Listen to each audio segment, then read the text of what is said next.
aleichem, guys. There are things I want to share with you. I'd love to meet all the guys. I would really go around. I won't go to every guy because then we won't have time to learn together. I don't know what the schedule is. What's your name? Zach. I'm honored to meet you, Zach. From where? Tina. Honored to meet you, Zach. What's your name? Kalish. Nice to meet you, Ellie. From where? Brooklyn. Fantastic. I've heard of that place. Excellent. Nice to meet you, Ellie. What's your name?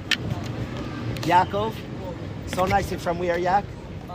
Fantastic. Well, everything's covered. I like that. Different cities. We have Israel. Excellent. Oh, we have Israel. So excellent. I like that. Excellent. I'm also from Five Towns, Yak. I grew up there. We are in Five Towns, Yak. Lawrence. That's what we are in Lawrence. What street? Which one? I grew up in Lawrence. My parents live in Harborview. I really want to thank all the guys to sit in a beautiful summer day and sit here to learn for a few minutes. Some of the guys I was just told had go-karts, so I really thank the guys for listening. I want to share something with you that's very meaningful to me. I'll explain maybe why it's so meaningful in a few minutes, but I want to ask the following question. Every morning, a Yid says, Shema Yisrael, Hashem Elokeinu, Hashem Echad. A Yid's Mekabel O Malchus Shamayim. A Yid accepts the yoke of heaven. Shema Yisrael, Hashem Elokeinu, Hashem Echad. Every morning a Yid does that.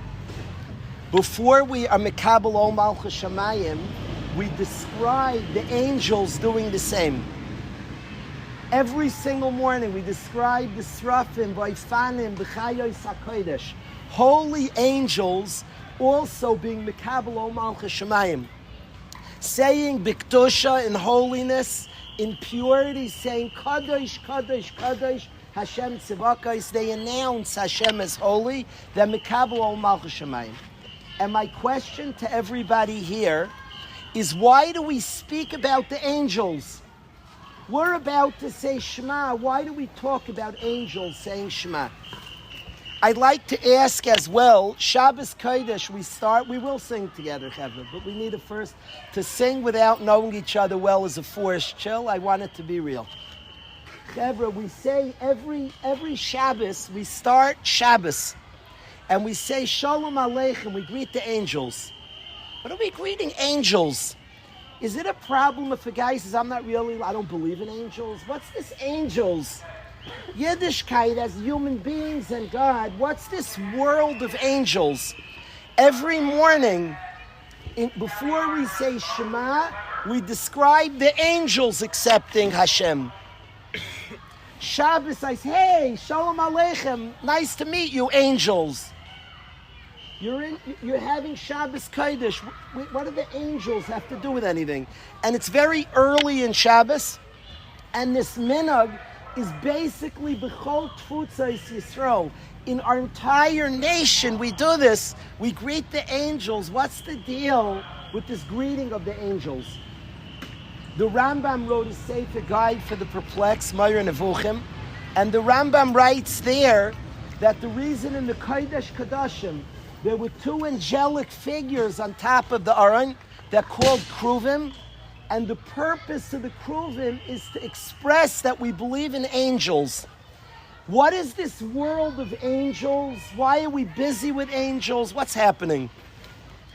Now, to express as follows, you and I are humans. We have a soul that's godly, and we're human, put in a human body and human. Thank you so much, Benji. You and I are very human. I want to appreciate Benji a lot for inviting me, for being an amazing friend, an amazing person. Thank you, Benji, for inviting me. However, you and I are very human. We have a soul, a neshama, a piece of Hashem, a chelak elikam imal mamish. And then we have human. We have a nefesh habahamis. We're very human. And we're frail. And we make mistakes. We see things we shouldn't. We say things we shouldn't. We do things we shouldn't. We're human, who get distracted, who have all different things and temptations pulling us. We're human. The human being, it's important to know, the world of God, of Hashem, is the world of Ruchnius, is a real world that's intricate, sophisticated, and there's a whole world. Angels live with Hashem as a reality. They have no other choice. They know the truth of Hashem. There's a lot of Torah written. Do angels have choice or not? Theoretically, angels have choice. Theoretically. I say theoretically, they know too much to live with choice. They live with Hashem. The human being doesn't, we have the capacity to not live with truth, to not live with sincerity, to zone in and zone out. That's the human capacity. Hashem, with all the amazing things of the angels, and every morning we describe the Kedusha of the angels, and then the human being says Shema Yisrael. I always wonder to myself, why do we describe the perfect angels, saying their Kabbalah Somal Shemayim? We can't match the angels. We aren't angels. We're human. We don't always focus. We don't always have clarity. We have confusion. Why are we mentioning the angels, Kabbalah Somal Shemayim? So when I was your age, I thought of a pshat. I don't think it's true anymore. I'm going to tell you the pshat I thought of when I was a youngster. I'd like to share with you the truth today. The pshat I thought, I have a very messy handwriting. I sometimes think I was supposed to be a doctor. I write very messy. And when you officiate, I officiate at weddings. And when you officiate, you sign the ksuba. Once in a while, I've had this recently, a chassan spent thousands of dollars getting a very fancy artist to make him a ksuba. I was so nervous. The ksuba looks gorgeous. There's some lady out there who has the funniest ksuba in the world. Because the artist was stunning, the ksuba is perfect. The problem is that I'm supposed to fill in the blanks. The chassan's name, the kala's name, the place where it's happened, and different other odds and ends. And I don't write neatly. Now, the guy, probably him and his wife, they probably say, beautiful artist, and this is like modern art. My stuff, my squiggles, they call modern art maybe. It looks very funny because it's stunning, the ksuba, and then my handwriting. Now, I want to say, when I saw how beautiful the ksuba is, I tried my hardest to write neatly because I didn't want to mess up the ksuba. So that's the best I could do. Everything was so nice, I tried to write neatly. So I thought that we describe the angels serving Hashem as human being. There's a developed spiritual world. Don't mess things up. So write neatly, like make sure, so it's like a pressure of our Shema. When you hear the angels do it perfectly, don't mess it up. That's what I thought, why we say the angels. I don't like the pshat because it doesn't motivate. I'm very competitive. Play basketball, I'm competitive, and I relate to being competitive. I promise you it doesn't motivate me. Keep up with the angels, it's not possible. If we had a football team here and we were told to compete with the Giants, I wouldn't be competitive, I promise. Because just, you're joking. Maybe the Giants we could beat, but a better team.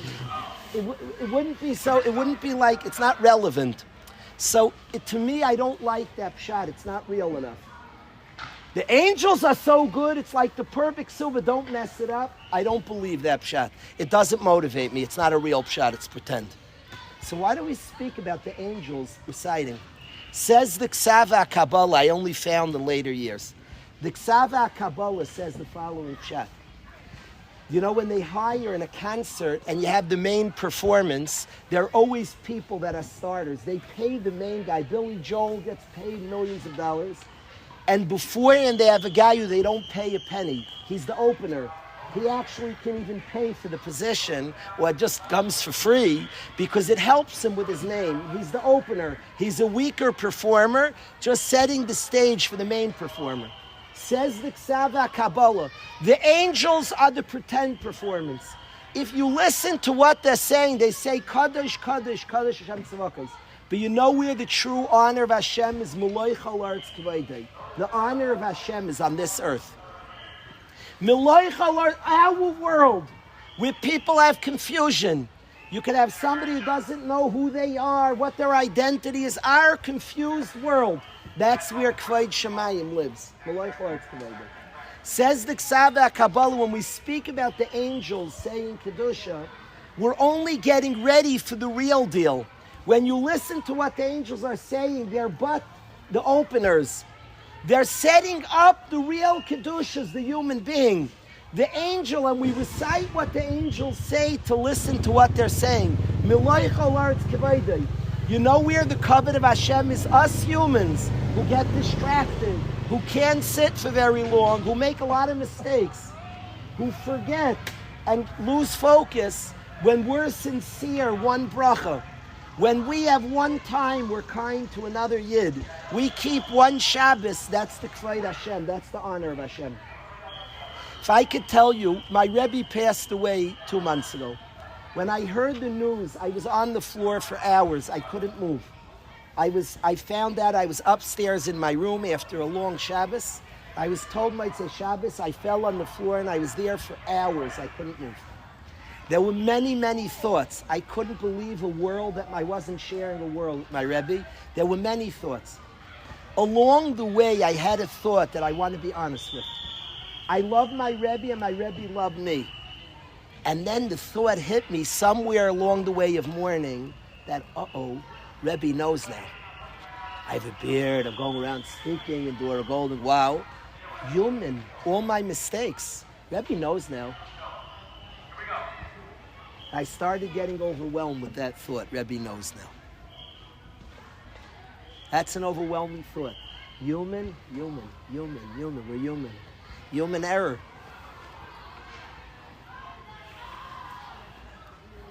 That's a very overwhelming thought. Rebbe knows now.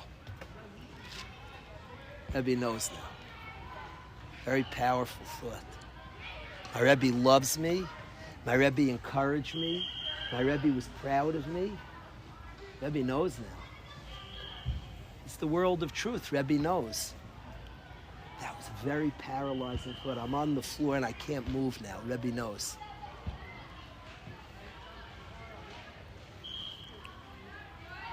You can ask a question, God knows, why doesn't that shake you up? Very good question. I've thought about that question a long time. I don't want to talk about that now. The Rebbe knows. I couldn't move. My Rebbe davened for the Amud on Yom Kippur.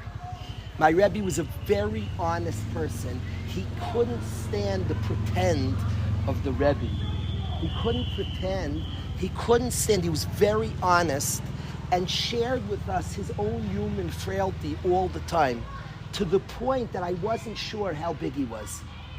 When he was nifter and the world over was talking about him, was in discussion, and tzaddikim started speaking, me and my friends were like, he was very quiet and ran from honor and very human and discussed being human.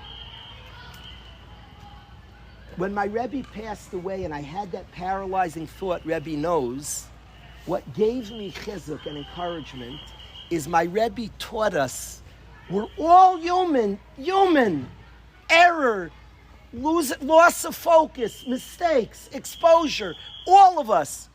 And Hashem wants us. That's what's precious. The precious human. I'm going to be honest, and there's a part of me that's shamed. I doubted and was unsure how big my Rebbe was. He was so honest with humanness. I thought, okay, he's not the biggest. They're probably like angels out there. But I just like my Rebbe, so what do I care if he's the biggest? Today, I don't think that way, I promise you. He was so honest with human frailty, and he was honest because he wanted us not to be afraid of human frailty. My Rebbe davened for the Amud Rosh Hashanah Yom Kippur. His prayers, he had a gorgeous voice. He got Yanamach in his throat later years, but he had a beautiful voice. Till today, Rosh Hashanah Yom Kippur, I can hear my Rebbe davening. I think about his tunes and his prayer. My favorite prayer in the world from my Rebbe was the prayer, where's a prayer we describe the contrast. The angels and their perfection and the human beings and our frailty. We're all frail. We're also very holy. Soul, human. We're very holy and very human. And to have frailty, and there's a lot of shame today in our generation. A lot of us, because we've been exposed, and that's Gzeira of Hashem, there's a sense of we're puzzle, of you talk about holiness and specialness. My Rebbe taught us human frailty is fine. Hashem wants us. The prayer, and I love it. If I had the words, I would do the tune to you. I don't have it on me. But it describes the awesomeness of the angels and the frailty and mistake-laden human being. And the prayer says, Avisa Sehila, you know whose praises I want, the human being. You know whose Shema I want, the human beings. The angels are but the opener. We talk about angels because it's important to know there's a world Lifnei Hashem. God is real. Serving Hashem is real. That's a reality. That's real, serving Hashem. And the human being who can live without reality, we can sometimes forget and ignore and get swept up in other things.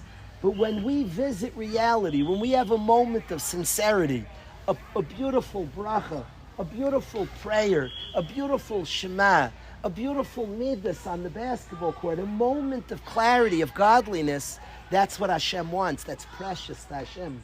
It's us, the human being, that are precious precisely because of our frailty. And because we choose and decide, it's what makes us beautiful. It's us Hashem wants. And on the floor, lying on the floor, I said to myself, Dan, Rebbe taught me. He knows I'm frail, I'm human, I'm mistake-laden. Get off the floor, and it's you Hashem wants. You mistake person. You person who's done, who's flawed, who has inconsistencies, it's you I want. Stand up. Say a bracha. Stand up and share kindness. Stand up and share your soul with the next. It's you I want. You who are frail. You who make mistakes. It's you I want. Rebbe taught me this. It got me off the floor and gets me off the floor.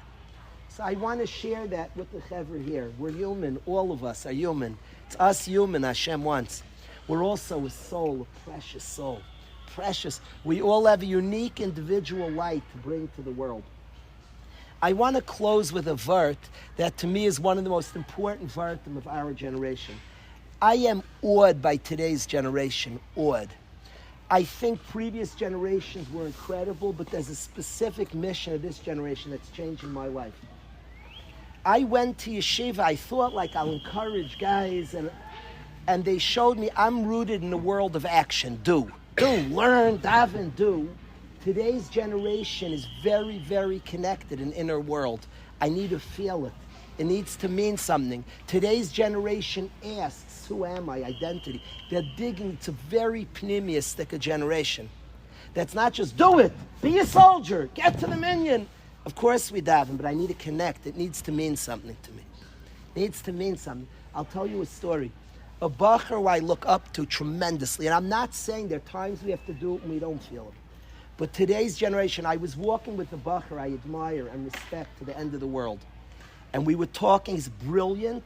He's a chavrusa of my son. He's a very big person. We're walking up to shul, and I walk in to pray, and he doesn't go in, and he walks away. After I finished my nesri, I was very troubled. He's a class act. He's very God conscious. Why didn't you pray? So I called him on my cell phone. I left the shul, got out my cell phone, went to the annex, and I said, I want to show you off that I don't have a smartphone. And I went to the annex, and I called him up. And I said, please come, I need to speak to you. He comes to the annex next to the shul, and I say, why didn't you pray? You're into God. He's very God conscious, much more than I was at his age. Why didn't you pray, Tasha? Very honest. The guy's not lazy. And he was right there. He walked away. Why didn't you pray? So he was reluctant to say, but we're very close. I said, teach me. Rebbe, teach me. Teach me. I need to learn from you. Why didn't you pray? So he starts shaking. I promise you. Started shaking. I said, prayer? God, it's real. So I don't feel worthy. I don't feel like I talked to Hashem. I wasn't ready. I didn't feel it. I can't. He wasn't joking. He wasn't being lazy. He's not a lazy guy. Prayer means a lot to him. Now, I'm not saying how to grapple with that. We have to pray. He can't only pray when he feels it. It's a sugya. If you want to meet the kid of today, now we have to work through. And he has to work through his own sugya. God means a lot to him. He's very pneumius. I say, just be like me. I just go in there. I don't know. I just prayed. I wasn't thinking, I don't know. I was thinking very frustrated. The Mets, I thought they'd be a lot better this year. Just be like me and get in the room. He's not capable. God, prayer? It's a big deal. It's a big deal. Prayer? There's a lot of pneumius in today's dar. A lot.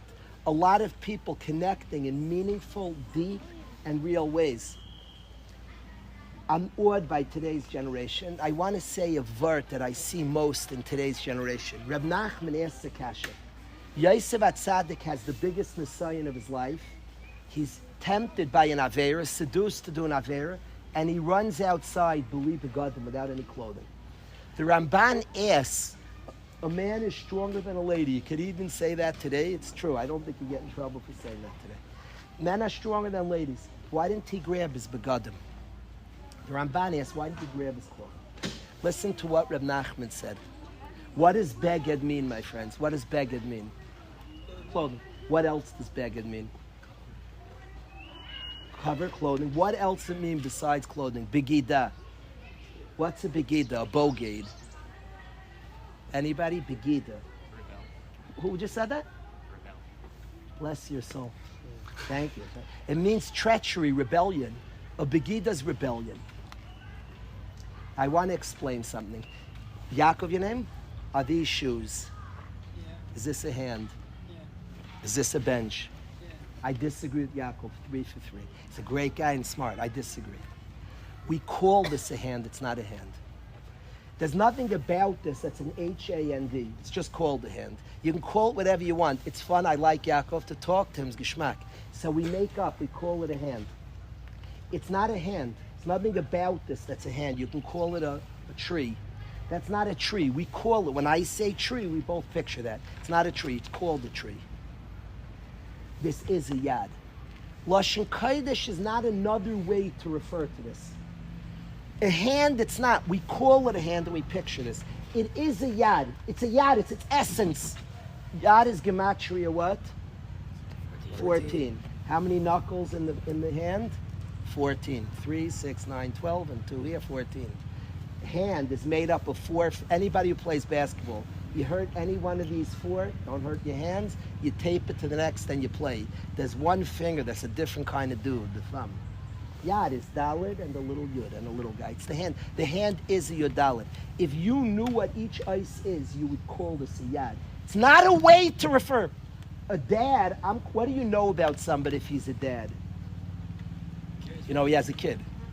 He's a Av, he has a kid. A dad, I'm called the dad. I'm not a D-A-D. It's just a way of referring to somebody. I am an Av. An Av is an Aleph who has a base. He's an Av. It's not a way to refer.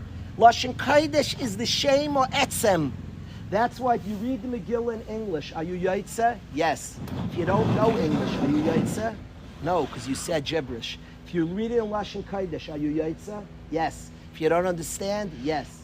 Because if you say yad, you said this, whether you know what you said or not, because it is a yad. If you said hand, you said nothing, unless you both picture this. So Lashon Kodesh is the Shem Ha'etzem. So now if beged means clothing and it means treachery, they're the same thing. They're both Beis Gimel Dalet. It's not a way to refer. It's not a way to picture something. It is. Treachery is Beis Gimel Dalet. This is Beis Gimel Dalet. Why are they both Beis Gimel Dalet? What strikes you guys when you hear the words Beis Gimel Dalet? Beis Gimel Dalet, what's the first thing you think? Beis Gimel Dalet. Who just said that? What's your name? Avi said, what about the Aleph? Beis Gimel Dalet, where's the Aleph? The thing itself is missing. Clothing is what you show others. It's minus the thing itself. That's what beged. It's Beis Gimel Dalet. It's missing the Aleph. It's what you show, not who you are. That's treachery. Treachery is what others see. It's not loyal to the thing itself. It's not loyal. It's not the essence. It's what you show. That's a beged, clothing, and that's treachery. Says Reb Nachman, when a person wants to not sin, they have to take off their begadim. It can't be about what you show. It has to be who are you. Is it a coincidence we're in a generation that's challenged? There's more exposure to things than probably has ever been in the history of mankind, for sure since Mitzrayim. And in the same generation is a generation that asks, who am I? What am I? I'm a soul. Soul. I promise we're souls. Very, very big. Human challenges. We're very, very big. We're souls. A lot of success today, you have to drop the Begadim. It can't be just about the externals. Externals have a place. Begadim are important. But it has to be the thing itself. All of growth, we have to get to the essence, to the thing itself. There's a lot of chitzonius meris hapnimius. Do it and you'll feel it. And there's a true power in that. But we also have to get to the thing itself. Today's dar, we need to remove begadim. Could I ask you guys what is Shabbos? Not externally. What's the essence of Shabbos? What's Shabbos? The externals has laws, but what's the thing itself? What's the essence of Shabbos? Connecting to Hashem. And to each other, yeah. The essence of Shabbos, we could talk for hours. I'm not going much longer. But the essence of Shabbos, the thing itself, we are sitting here, there's honest friendship. The guys are wonderful. It's just nice to sit with you. You know that's the essence, that's the pneumius of Shabbos? I was sitting the last Friday night in yeshiva. We sat about 100, we stood 150 people for half the night. Nobody wanted to move. And guys liked each other, felt seen, felt cared for, felt the connection. Do you know that was the essence of Shabbos? The Nesiv Shalom writes this. I could talk about it for hours. Why? That's the essence of Shabbos. The essence of Shabbos is there's a people that are close to Hashem, that we have a soul close to Hashem. The essence of Shabbos is there's a people, you have no Shabbos without the Shomer Shabbos, those that keep Shabbos. The essence of Shabbos is a people that has a kirva to Hashem. The Am Mekadshe Shvi. There's a people, we're souls who sanctify Shabbos. In that space, we're close. In that space, we're important. In that space, we count. This gathering is like a Shabbos gathering. You know why? Because each person matters. There's friendship. That's Shabbos. That's the pneumius of Shabbos. We're a generation that needs to peel away the begadim. We need begadim. We need begadim, and there's a place for begadim. But we need to be in touch with the essence. When their big nisyon is swirling, you need to get past begadim. You need to hit the essence. A person not to be nirshal averis can have all external motives. My mom's going to be upset. My Rebbe's going to be upset. You have to get who am I? It's the only way to succeed. There's a lot pulling kids of today. A lot of temptations in our pocket. And if it's not in your pocket, it's in your best friend's pocket. And the only answer is who am I? What am I about? What do I want? What am I about? It can't be anything external. It can't just be fake it till you make it. There's a power of chitzonius meris hapnimis, but who am I? And who we are, our souls, our yidden, nishmas yisrael, are very precious people. I'd like to sing a song. Now we're much better friends. Yaakov spoke a shmak. Avi said murder. Now we're friends. If we could sing, I like singing. There's a song I want to sing. It's from the Balatanya, the tune. The words are from David HaMelech. Klal Yisrael saying Tehillim today. We've connected to Tehillim. It speaks about Keliyata Baideka. It speaks about absorbing the love of Hashem. Keliyata Baideka, you're my God, not our God, my God. My own personal relationship to Hashem, and I thank you for the kindness that I experience independently. Elokai, and what I don't understand, we all go through, so don't understand, I accept. We're a people going through a lot, but we know Hashem's into Am Yisrael. And when we have things that we don't understand, we're Merayim, Hashem, you're smarter. I accept Hashem, but I need both parts. I need to absorb that Hashem's into me, not us, me and you. Keliyata, you're my God. You're into me, personal. Keliyata. So I want to sing this together. Keliyata Vaideka. Hashem, I thank you. You're into me. Each one of us. Keliyata. And I feel it and absorb that you're into me. And Elokai, when midas adin, when things come that I don't understand, I'm merayim you, you're smarter than me. Our beautiful people are going through difficulty, but there's a certain resolve. I've never in my life been prouder to be a Yid. There's this pride to be a Yid. There's a unity that's building beautifully. And a sense, Hashem's working with us. We don't understand everything, but so if we could sing that tune of the Balatanya together, anybody could join me. It's a blessing. I don't have such a good voice. So if you don't join, you're going to hear me. So join it.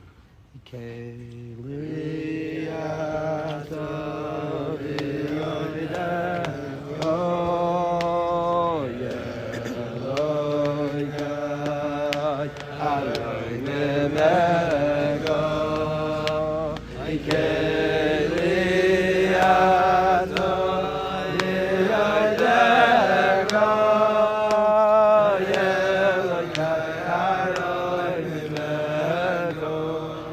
Start again from far. That sounded okay. Outside, I saw this the last Friday night. From far, you didn't sound okay. I want everybody to come in a closer circle and hear the difference. And remember always, Yidden are better when we're closer. Come closer, check it out. Come closer. I'm going to sing again. Much closer. Much closer. Just remember forever the lesson. Much closer. Tommy's right here. Come closer. One more time.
Picture?